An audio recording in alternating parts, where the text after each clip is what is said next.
Good morning, everyone, and welcome to Vector's third annual AI Summit and Career Fair. My name is Melissa Judd, and I'm on the Academic Partnerships team at the Vector Institute and your MC for this morning's plenary. Today brings together literally hundreds of students and recent alumni from around the world who have made Ontario their destination to further their education and to work in artificial intelligence. In addition, gathered here today are close to 30 organizations hiring AI talent who will be at our career fair later this morning. And if you haven't had an opportunity to explore what companies will be present and what roles they'll be hiring for, we have dropped a couple of maps in the chat to my right so that you can peruse the list of companies attending over the course of the morning. While we're gathered here all together in this very interesting virtual environment, it's important to acknowledge that right now we're not sharing the same physical space. That said, I did want to pause to acknowledge the Indigenous peoples of all the lands that we are on today, and to specifically acknowledge the land on which Vector is located in Toronto, what is now a meeting place for many First Nations, Métis, and Inuit peoples, as well as newcomers to Canada from around the globe. Vector is located on the traditional territory of many nations, the Mississaugas of the New Credit, the Anishinaabe, the Chippewa, the Haudenosaunee, and the Wendat peoples. We acknowledge that Toronto is covered by Treaty 13, signed by the Mississaugas of the Credit, and the Williams Treaty, signed with multiple Mississauga and Chippewa bands. We are grateful for being hosted on this land. We are also very grateful for the support we receive from both government and industry. Vector is funded by the province of Ontario, which has committed funds to develop and connect Ontario's AI workforce to fuel AI-based economic development and job creation. And I am very delighted that we are joined today by the Minister of Colleges and Universities, the Honourable Jill Dunlop. Vector is also funded by the Government of Canada through the Pan-Canadian AI Strategy, administered by CFAR, and by industry sponsors from across the Canadian economy, many of whom you will meet here today. I would now like to turn the floor over to Vector Institute's President and CEO, Dr. Garth Gibson, to welcome all of you. Garth has returned to Canada to lead our institute after many years in the US, and we're so glad he's back. And please join me in welcoming Dr. Garth Gibson. Thank you, Melissa. Good morning, everyone. We have a wonderful morning of programming in store for you, and we will dive into that program just in a minute. But I want to talk a little bit about the AI ecosystem that is growing here, right here in Ontario, one that you're very much a part of. The Vector Institute was formed to drive excellence in leadership in Canada's knowledge creation and use of AI to foster economic growth and improve the lives of Canadians. When Vector was founded a few short years ago, a core challenge that we were asked to address was the acute shortage of workforce-ready AI talent. In order for Ontario companies to adopt AI, they needed the skills, and they still do, and competencies that you are building in your programs of study. A short 5 years, the AI landscape in Ontario has transformed. There's a proliferation of AI master's programs across the province. We've recognized 24 master's programs in Ontario, delivering workforce-ready graduates in AI. In addition, there are Vector Scholarship recipients pursuing distinct AI study paths at more than 20 other master's programs across the province. With Vector's leadership, the province target to graduate 1,000 AI master students per year is running ahead of schedule. Vector has also grown from an institute of 50 researchers to one of over 600 and growing, with an exceptional group of faculty and researchers from around the globe engaged in curiosity-driven and applied research. You will have an opportunity to hear from two of our esteemed faculty members, Sanja Fidler and Graham Taylor, during this morning's plenary session. With academic superstars such as these, the world is taking notice of Vector, but not just for academic leadership. Last year, there's been over $2 billion in venture capital invested into Ontario's AI ecosystem. The global economic think tanks have also taken note. According to a recent Washington, D.C.-based Brookings Institute report on global AI, Vector represents one of the most ambitious efforts in North America to upgrade a strong ecosystem into a world-class position. This quote comes from a paper focused on metropolitan areas only in the US, but they just had to spotlight the tremendous work happening right here in Toronto and in the rest of Ontario to let American cities see what can be done when a province is serious about AI. Of course, we are delighted by this unanticipated and amazing recognition. But what does it mean to you, students and recent alumni? First of all, know that you are an important part of this dynamic and growing ecosystem. You are the future creators and drivers of this major technological revolution. The opportunities for new grads to do research and drive AI adoption in Ontario are expansive and diverse. They span all sectors of the economy, from financial services to health, technology, to agriculture. Industries are being transformed by AI, and your skills are key to realizing these transformations throughout the economy. I encourage you to explore the vast array of opportunities for internships and full-time roles in AI and connect with people who are leading teams and recruiting AI talent at today's career fair. While these are indeed exciting times to be creating a career in data science and artificial intelligence, we recognize that they're also turbulent times. The world has been transformed by the pandemic. The activities that were once so core to our lives, human networking, connecting, meeting people face-to-face at conferences and events such as these, have changed dramatically. We do look forward to gathering in person with you once again, but we are so heartened with our ability to invite so many quality students from around the province and globally to participate today. We also encourage you to make the most of your interactions. Lean in, turn your camera on, ask questions, and meet people. Before I conclude, I want to take a moment to express on behalf of the Vector Institute and its entire community our gratitude to the province of Ontario, represented today by the Minister of Colleges and Universities, the Honourable Jill Dunlop. Jill's roots are in Coldwater, Ontario, in the Simcoe North Riding containing the Georgian Bay end of the Trent Severn Waterway, and she comes from a family that have dedicated their lives to public service. Her father is the former MPP Garth Dunlop. Her mother is Jane Dunlop, Deputy Mayor of the Township of Severn.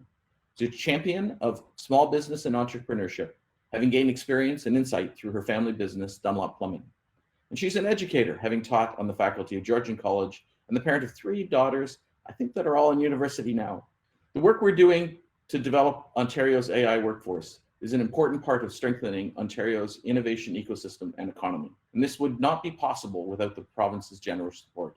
On behalf of Vector, we thank you, and we're delighted to host you here today, and it is wonderful to see you again. I invite you now to say a few words. Great, thank you so much, and thank you for the warm welcome, Garth. Good morning, everyone. I'd like to start by commending the Vector Institute for organizing and hosting today's event, a key venue for employers to find talented individuals like yourselves who have the knowledge and skills that they're looking for. Whether you're a student or a recent university graduate, you've come to the right place if you want to network and find exciting career opportunities in the artificial intelligence sphere. However, this wasn't always the case. What you may not know is that just a few years ago, Ontario faced a shortage of people with AI talent, and this career fair and the Vector Institute didn't yet exist.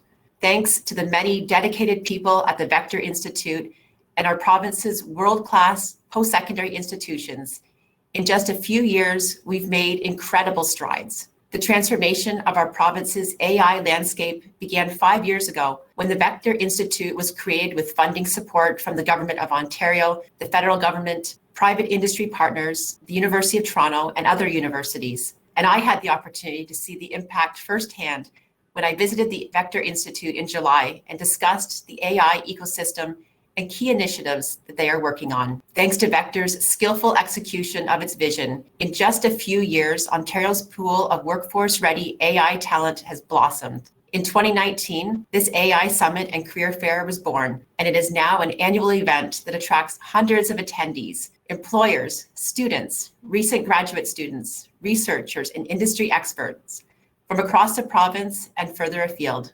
The Vector Institute has also worked hard to build partnerships with universities across Ontario.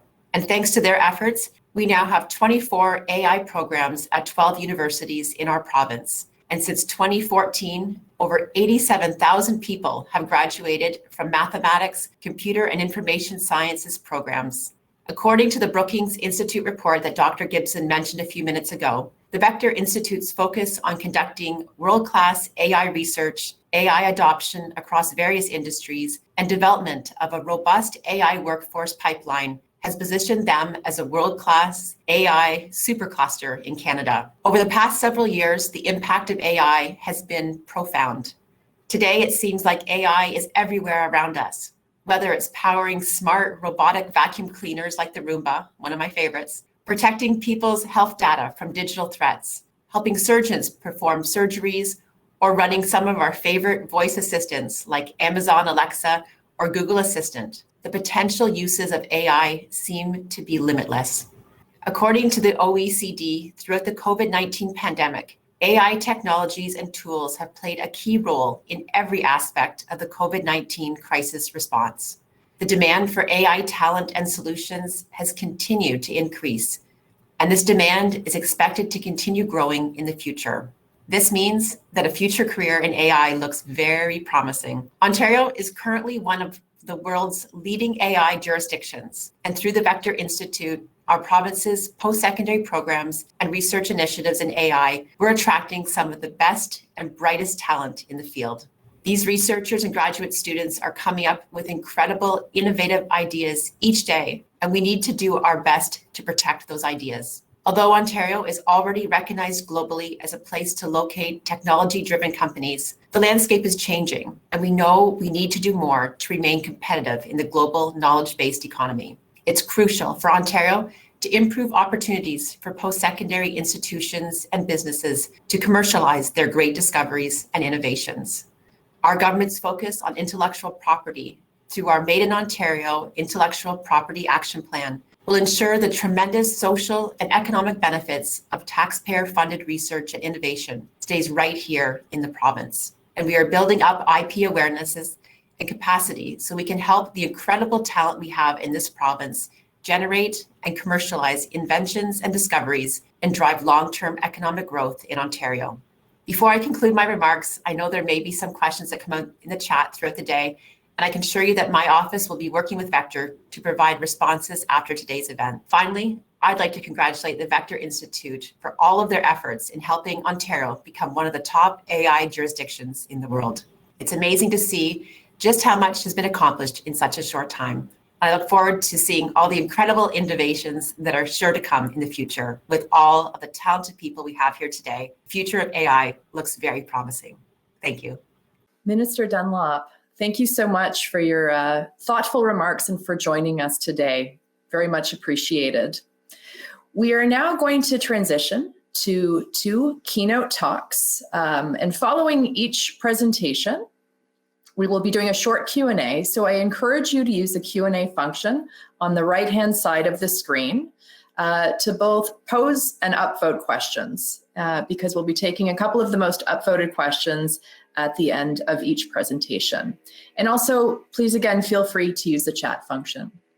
So our first keynote speaker is Dr. Sanja Fidler, who is a Vector co-founder and faculty member as an associate professor at the University of Toronto, as well as senior director of AI at NVIDIA, leading up the research lab here in Toronto. Sanja's talk is on 3D content creation with AI. Please join me in welcoming Sanja. Hi, everyone. Welcome to the AI Summit and the Career Fair. Today, I'm going to talk about 3D content creation with AI, which is a topic that NVIDIA has been focusing on for the last 3 years. So at NVIDIA, the vision for the future is in 3D. Anything that moves will be autonomous, and anything autonomous will be or needs to be simulated. For example, self-driving cars, self-driving drones, and so on. So there is need for physically accurate simulation of complex virtual worlds. So let me just give you an idea of what I mean by that. So for example, we might want to have autonomous driving. So autonomous cars driving on a road one day, which means that we need to train them and test them in simulation where things are safer, and we can do all these tests on a larger scale in a very controlled manner. Now, what does this mean to simulate? To simulate means that we need to render the virtual world as fast as the sensor acquire images in the real world. And everything needs to look as if it was recorded in the real world. Everything needs to move and behave as it was in the real world. And of course, there's diversity of content, and basically we need to kind of replicate the real world in the virtual world. And this is incredibly hard. And the future of VR is not only envisioned for, autonomous agents, it's also envisioned, or at least the movies envision it for humans. I'm gonna just show you a little clip from Ready Player #1, which kind of popularized the idea of metaverse, right? The fact that in the future, humans are gonna meet in virtual reality in a string of connected virtual worlds.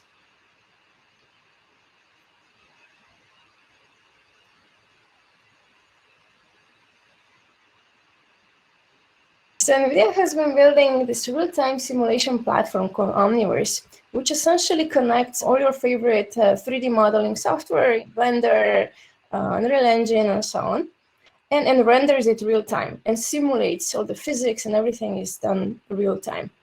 Okay, and it also allows you to plug in your favorite AI algorithms that you guys develop very easily into kind of this graphics pipeline. Let me just give you an idea what this means. So this is Omniverse in action. So it's taking one, dynamic 3D scene, and it produces photorealistic rendering, real-time physics. So basically, everything is rendered just in front of your eyes. It's rendered as fast as you're watching it. Dynamic lighting, real-time physics, and photorealistic rendering. Everything is done real-time. And this is a huge leap forward, right? So for example, in movies, people used to render a single frame for hours, maybe even days for some more complicated scenes. And now a lot of that can be sped up to real time, which is great. And this opens up so many exciting possibilities for the future. Rendering or generating images is super fast, but what is really slow and still the bottleneck is content creation, right? Because all that stuff is still done manually.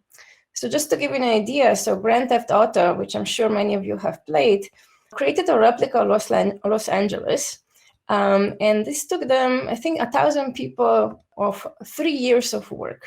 So imagine, this is only LA. So and I imagine replicating all the cities of the world and then creating all the imaginary cities and then worlds of imaginary cities, right? There's just not enough hands to actually create all that content. Right, but basically how these artists or engineers are going about this is going in the real world and taking photographs, right, and kind of mimicking what they see in 3D.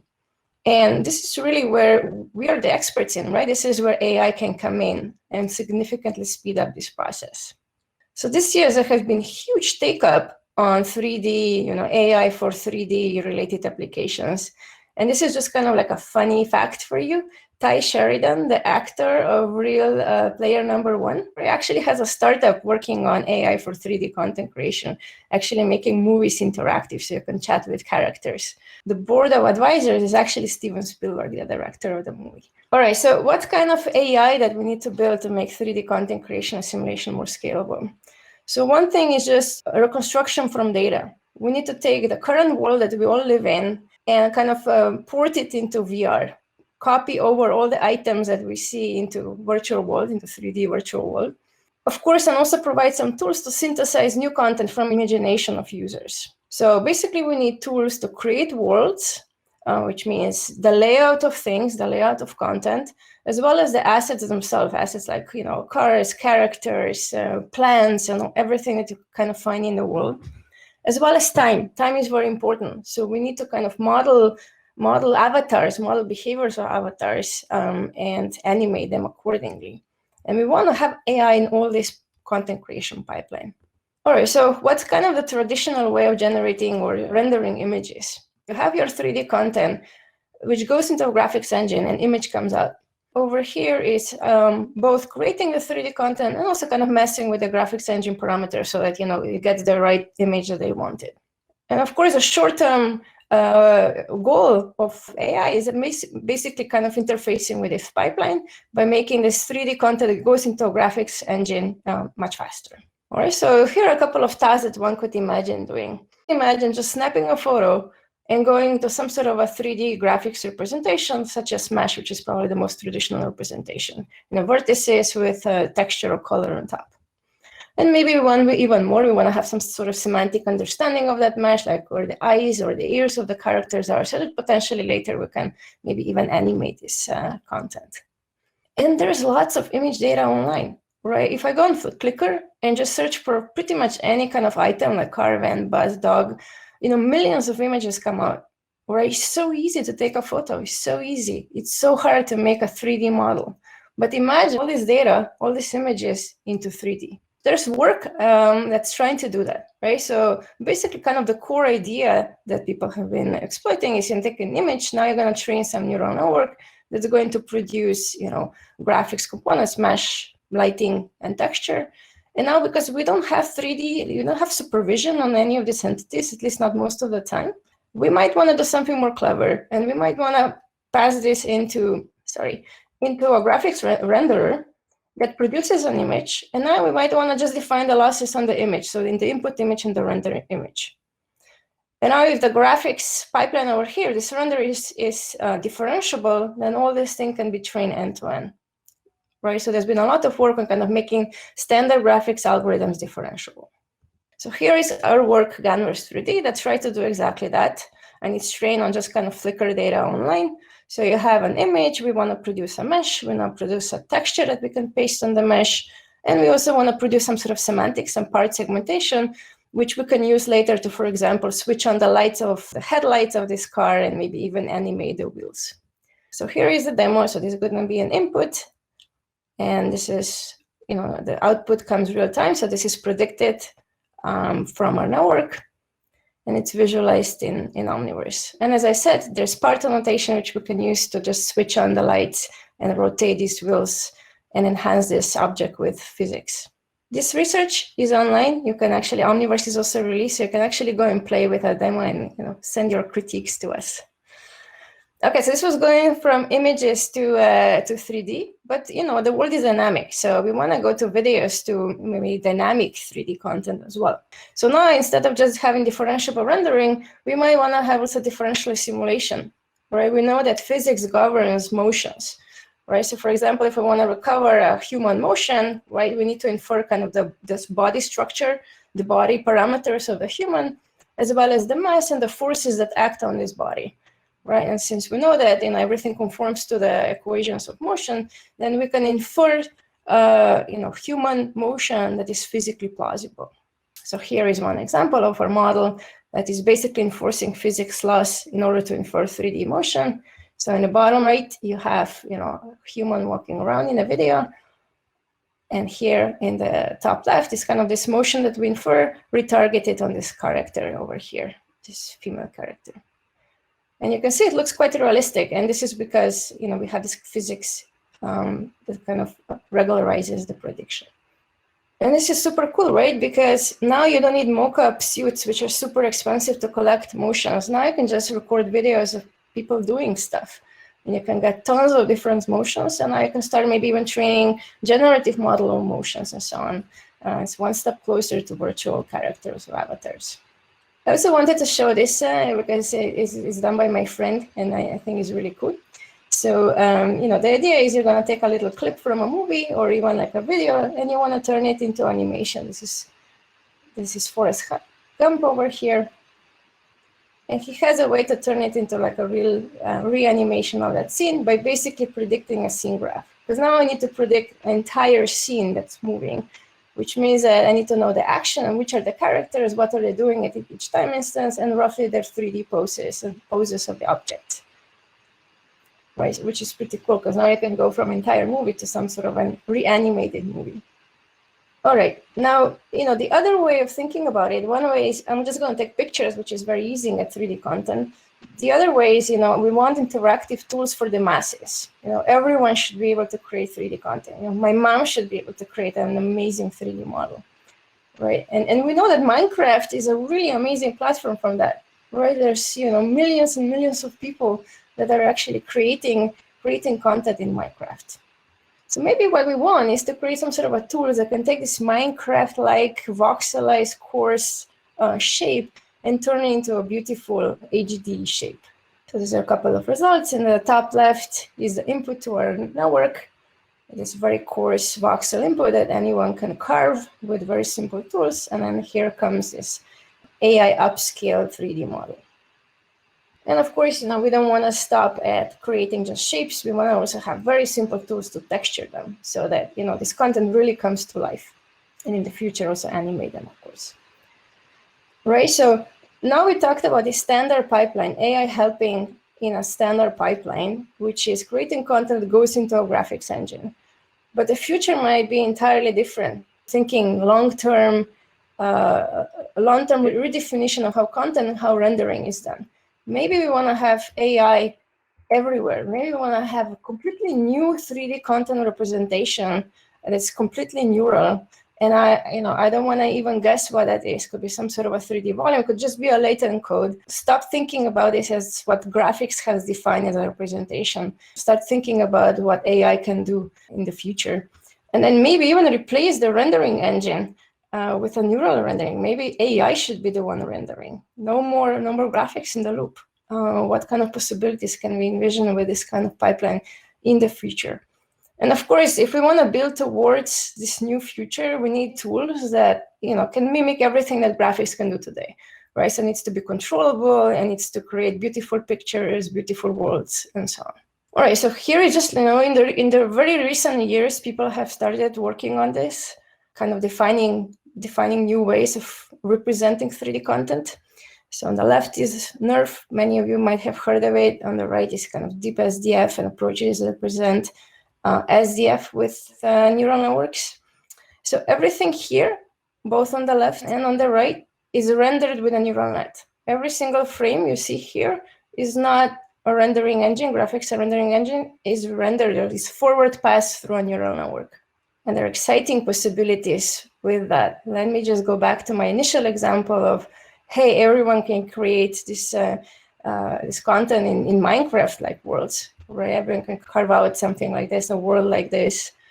And maybe we can train a neural net that's going to make it render beautifully, make it look like a real world when rendered. So this is a really cool project called Guncraft by a fellow team at NVIDIA. Basically, they're taking like a Minecraft created world, and then they're able to produce this photorealistic rendering, and there's no graphics in the loop. All this is rendered with a GAN, essentially. I think we are really at the very beginning of what's possible for 3D content creation and graphics, and I hope that you build us the future and help us redefine graphics. Thank you very much. Thank you so much, Sanja. We have time for a few questions. So the first in the Q&A is, how might 3D content creation transform different industries outside of gaming and film? Yeah, I mean, architecture is obvious, right? Architects might want to have some tools that can very quickly iterate over different designs. Medical simulation is super important, right? If you want to simulate a surgery ahead of time, right? Maybe you want to just scan a patient, everything turns into 3D models, and now you can practice on this virtual patient before some really hard operation. And robotics, right? Like self-driving cars, any kind of robots that need to be in the physical world, particularly those in, like safety critical applications. It's so important to train them or at least test them in the virtual world. I think possibilities are endless. I can see how dynamic it would be for training and education in particular, in terms of high environments that require a high degree of safety and security. Okay, next question. What do you see as some of the biggest challenges or weaknesses of using AI for 3D content creation? Yeah, like I said, we are really at the very beginning, so the quality is really not there yet. For example, if I have a 2D GAN, like StyleGAN and company, they create beautiful photos. You almost can't tell them from real photos.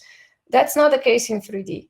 I cannot generate 3D content that's gonna fool you, right? Artists are still creating like a significantly more, advanced content. So we are nowhere near the performance that, would make this a real use case, I would say. So there's just so much opportunity more to do. All this is really in infancy. So I think, what are the challenges? Well, I don't know, it's just data. One challenge is data, having lots of 3D data. We know that networks benefit from having 3D or supervision in general. And there's just not so much available or freely available 3D content, just not at the same scale as images. Right, so we need to get away with that. So we need to get away with just using images most of the time. And you can see that being a huge challenge. And now this question is a little bit more of a personal question. How did you bridge the gap from your heavily technical background into such an ambitious leadership role? I don't feel such a big difference from going to academia to industry in the sense of the day-to-day job. We do research in industry, so I have the same kind of research projects. The difference is that I really kind of wanted to have an umbrella problem, something where with just a much bigger team and so many more resources, we can build something that's just more significant, more hands and more resources, and working with other teams that can kind of build that vision with us. So that was kind of the new aspect of this new job, and I love that. It kind of came naturally. It came with a lot of conversations from people of how they have kind of advanced in industry. I guess here I am today. Thank you so much, Sanja, for your amazing presentation. It really was a visual masterpiece to watch, and for your time today. I know you're an incredibly busy woman, so thank you so much for joining us. Our second keynote presenter, who is Dr.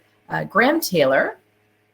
Graham is the Interim Research Director and faculty member at the Vector Institute, as well as a professor of engineering at the University of Guelph, as well as an academic director at NextAI. He will be presenting on the very important topic of optimizing your ML education. Please join me in welcoming Graham. Thank you, Melissa. I thought that last question to Sanja was a very nice bridge towards this presentation. And I'm going to get into the nuts and bolts of starting perhaps as an incoming student, as many of you are in this space, and what's in between from your starting point right now and the just truly outstanding research results that Sanja just showed us. Beautiful and mind-blowing and incredibly exciting. I'm personally very excited about this world of generative models for 3D content creation. So thank you, Sanja, for the amazing talk. So next June for me is going to represent a decade as a professor, and that time really flew by.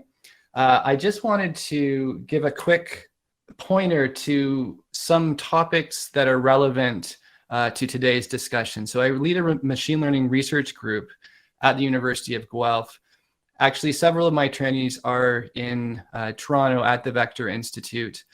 And at any one time, the number of trainees in our lab is somewhere between 15 and 20, because something we found works really well is having visiting students and interns on a regular basis who join us for a semester or longer period of time. We also have a dedicated research manager who's on the call, Magdalena Sobel, who focuses very much on graduate student development. And Magdalena and I work not only on core research, but also developing workshops and other activities that enhance graduate training. I'm a faculty member and interim research director, as Melissa said, here at Vector, and I've co-organized the CFAR Deep Learning Summer School and Reinforcement Learning Summer School, which I highly encourage you all to take advantage of when you're in the graduate program. They're just truly amazing events.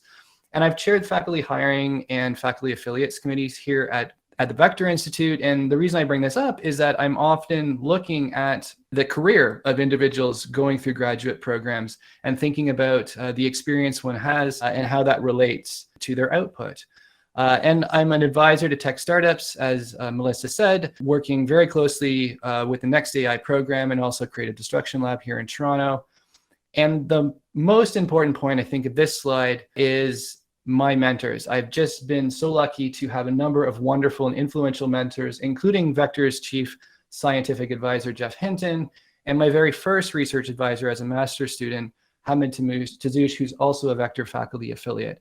And if you think of me as like a generative model collecting data, I've had a couple of opportunities where I was supervised by multiple people at the same time. I actually had 3 postdoc advisors, 2 PhD advisors.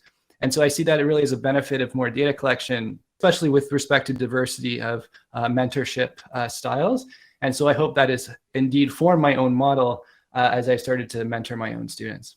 About this talk, Melissa asked me to give this talk back in June. She said, would you give a talk at the AI and Career Symposium? And a busy faculty member's first instinct, of course, is to do a slide shuffle and highlight exciting work going on in the lab. And faculty are obviously proud of their lab's work, and it takes a lot of time to put new talks together. So we often like to see how much mileage we can get out of a slide deck. But I perhaps naively said I had been putting some notes together on misconceptions and stumbling blocks that emerged from teaching students machine learning, and I offered to put something new together. And after all, in June, September seemed very far away. But getting a bit meta on all of this, there's actually 2 lessons that came from this story that will set the tone for today. So first of all, while it's very important to become adept at finding the path of least resistance, which in this case would have been a slide shuffle rather than writing a completely new talk, you shouldn't always take the path of least resistance. You should identify situations where a path of higher resistance may lead to very high reward.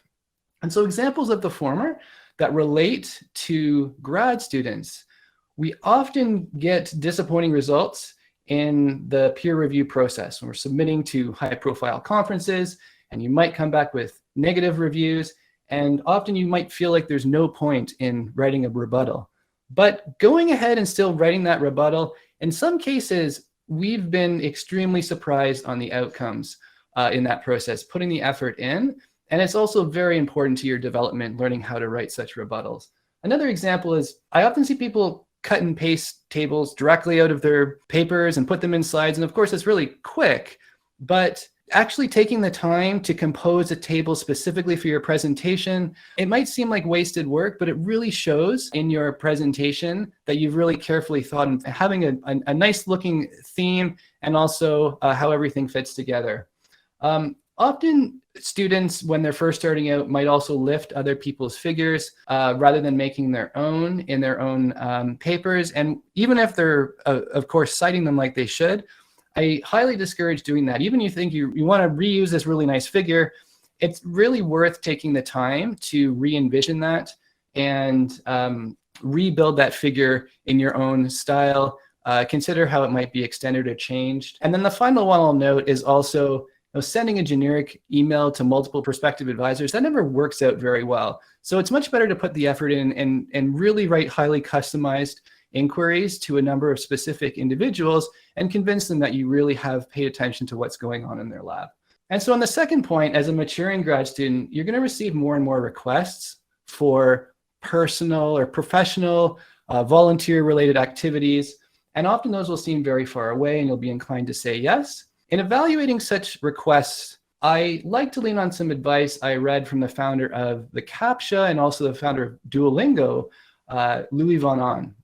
And he says, instead of considering it 3 months or a year into the future, would you do this if it were happening next week? And if yes, then absolutely you should do it. If not, then you should maybe think hard about whether you should take it on. Okay, so the rest of the talk, I'm going to focus on relationships with advisors, some common pitfalls students may find themselves in, striking a sweet spot along different axes of importance, and then I'll move on to some closing remarks. Perhaps the most important relationship you will have within your graduate program is with your advisor. And it's common for students to choose grad programs based on institutional reputation. But certain mature students know that it's really the research group, and in particular, the leader of that research group, who is often more influential in your career than the institution. So given that you've made that choice now, how do you optimize the relationship you have with this very important person in your life? Most advisors don't sit you down at the beginning of the program and tell you exactly what they like and don't like. Mine did not. But along the way, I learned some things that my advisors liked and didn't like, and I'm going to share some of those here. However, I do recommend you have this conversation early on with your advisor. Be very explicit and establish expectations. One of the most frequent touch points you're going to have with your advisor is through one-on-one research updates. And it may be obvious to you, but it might not be, that your advisor, consider someone like Sanja, who's got appointments at University of Toronto and NVIDIA. Advisors often have many different projects going along, talking to many different people throughout the week. And you shouldn't assume that your advisor remembers exactly what you talked about the week before. So a brief recap is always greatly appreciated. Some feedback I received from Jeff early on is that advisors really like it when students bring plots, visualizations, tables, or other assets into one-on-one meetings. That really stuck with me early on. And as an advisor now, I completely agree. So visualizations will indicate you're organized, you're making tangible progress, and they're very helpful in stimulating discussion and getting the most out of a one-on-one meeting. So back in my days as a PhD student, I remember setting up VNC remote desktop sessions, like walking down the corridor to Jeff's office after I'd arranged all my windows to show running simulations, and then meeting Jeff in his office and connecting. But now we have far more advanced tools available to us. For example, Jupyter Notebooks or Colabs. We have experiment management systems such as weights and biases and so forth. And so one word of caution, I have seen some students fall into the trap of running kind of a discovery session in real time with the advisor. This means throwing up log files and 100 plots.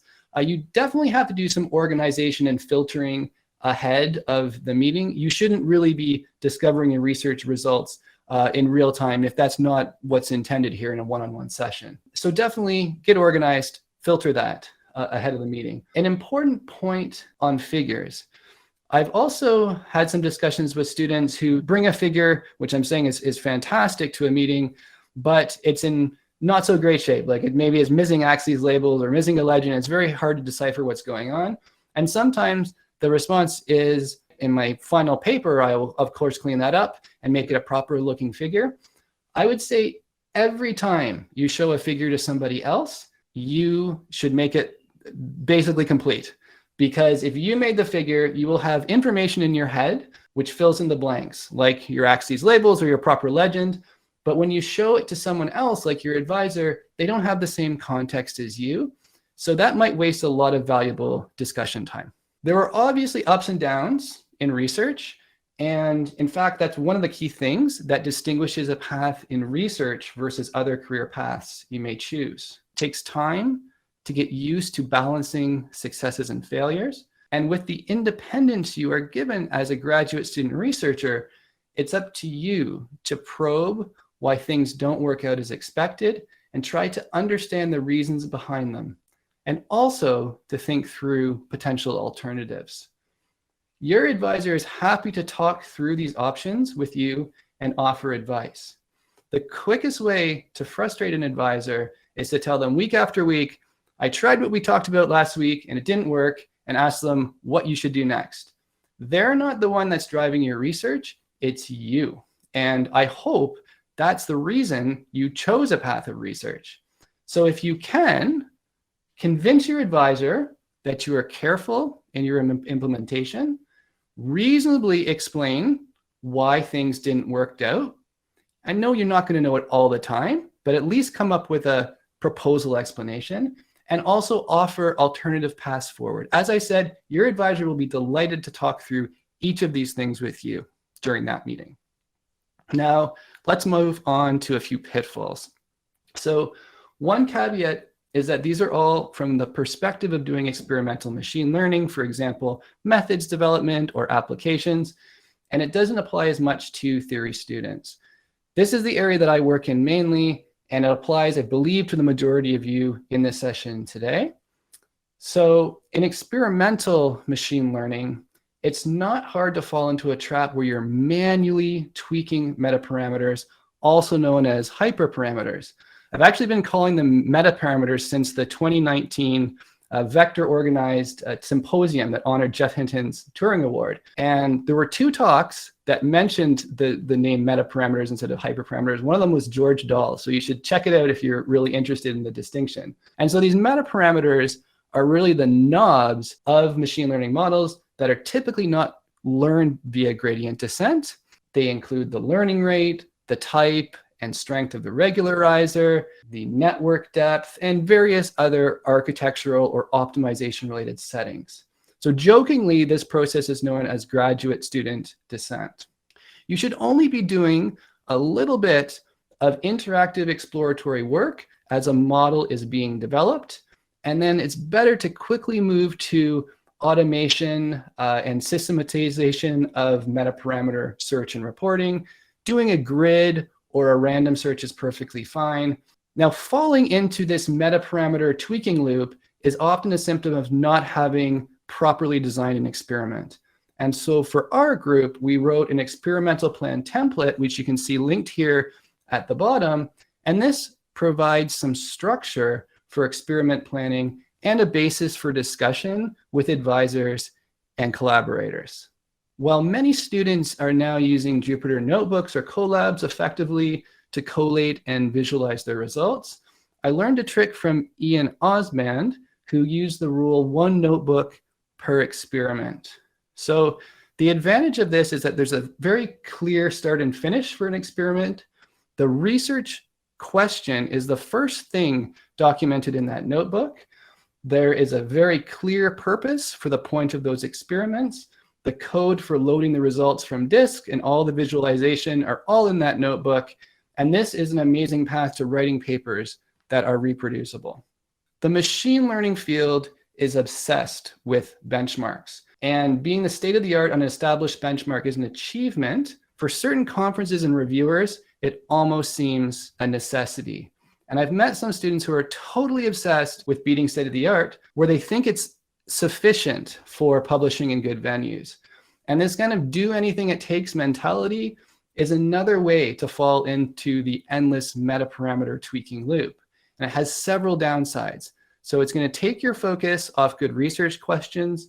It will lead to incremental improvements, and it will also lead to complicated models that are difficult to explain and reproduce. So some solutions where state-of-the-art obsession is getting in the way of good research might be choosing problems that are not completely saturated with really great results. You can also go the route of proposing new problems, though you have to be careful. It's a bit tricky because baselines are not established. And there's also many alternatives to the standard recipe of propose a new model and show that it's better than the existing state-of-the-art on some benchmark. A lot of good venues are now organizing workshops around more creative types of papers in the standard recipe. Now, learning to do research is often trying to find the sweet spot along a particular axis. And in this final section of my talk, I'd like to explore a couple dimensions along which too little or too much is problematic. So the first, and often the subject of conversation with some students, is how much should you collaborate versus focus on your own thesis work? I present this as an axis because you can under-collaborate and you can over-collaborate. If you're not doing collaborations with other students and postdocs in your group or outside your group, then you're missing an opportunity to learn from them and gain a valuable skill set in how to work with others. Many are feeling isolated during COVID-19, and several of my students have told me that having regular meetings with a small group of peers has been a game changer in the remote lab setting. On the other hand, some people overcommit themselves via collaborations. The danger here is that you can be part of many projects, but never really find your niche unless you're the lead on all of these projects. So not having first author publications becomes tricky from a thesis perspective. And unless you're very explicit in assigning credit, it might be difficult for people reviewing your CV. Think about prospective advisors down the road or future employers to understand your specific contributions. And it can, of course, lead to burnout. So finding a sweet spot in terms of collaboration allows you to amplify your impact and establish your network without jeopardizing your thesis. I'm very passionate about workflows, so much that I solicited workflow descriptions from my senior students in the lab so that we could compare and document and discuss them together. Machine learning workflows can include such things as time and project management, developing code, doing code reviews, experiment management, meta-parameter optimization, reporting and visualization, technical writing, and even bibliography management. And there's lots to be optimized. And over the years, I've seen the most successful students devote a lot of attention to optimizing workflows. If I can name one in particular, it's optimizing visualization of running experiments. I think it's easier these days to have optimized workflows because of the availability of amazing open source tools, though I think that's also reflected in the raised expectations of papers published in top venues. On the other hand, as someone who spent a lot of time customizing my window manager in grad school, a small proportion of individuals are prone to over-optimization in this dimension. I think this is rare, and most students could benefit from better tooling or automation. And so this concludes my talk. I look forward to your reactions and feedback in the short Q&A. It's the first time I've given this talk, so I'm hoping it will be a V1 and I can continue to update it and use it as a basis for conversation with future students. And while we've talked today about optimizing your graduate school experience, I want to remind everyone that we're humans. We're not machines. And the most important thing is to be well, take care of yourself, and take care of others. I deliberately made this informal and anecdotal, but there's been a lot of great works written about this. And so I encourage you to check out some of the links that I have on my final slide here.